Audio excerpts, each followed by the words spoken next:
বর্ষার দিনে আকাশের রং বেশ ভারী। ঠিক তখনই যেন প্রকৃতি খুলে বসে নিজের অসাধারণ এক রূপ। জলপাইগুড়ির শহর থেকে মাত্র 5 থেকে 7 কিলোমিটার দূরেই বয়ে চলেছে খরস্রোতা তিস্তা নদী।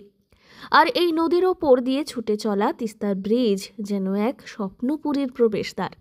বৃষ্টির ফোঁটায় ফোঁটায় ভিজে যাওয়া ব্রিজের গায়ে বাতাসের ছোঁয়া লাগে, আর তিস্তার জল থেকে উঠে আসে এক সুরেলা শব্দ, যা মনকে মুহূর্তেই করে তোলে বেশ শান্ত।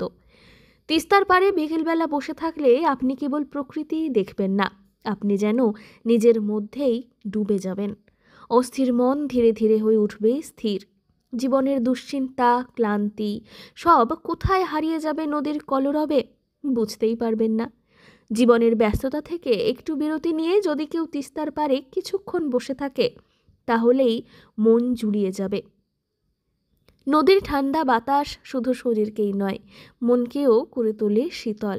তাই একটু সময় পেলে, মন যদি চায় একটু শান্তি, তাহলে তিস্তার ব্রিজ পেরিয়ে চলে আসুন নদীর পাশে। প্রকৃতি আপনাকে আপন করে নেবে। একটি বিকেল যেন হয়ে উঠবে সারা জীবনের একটি মধুর স্মৃতি।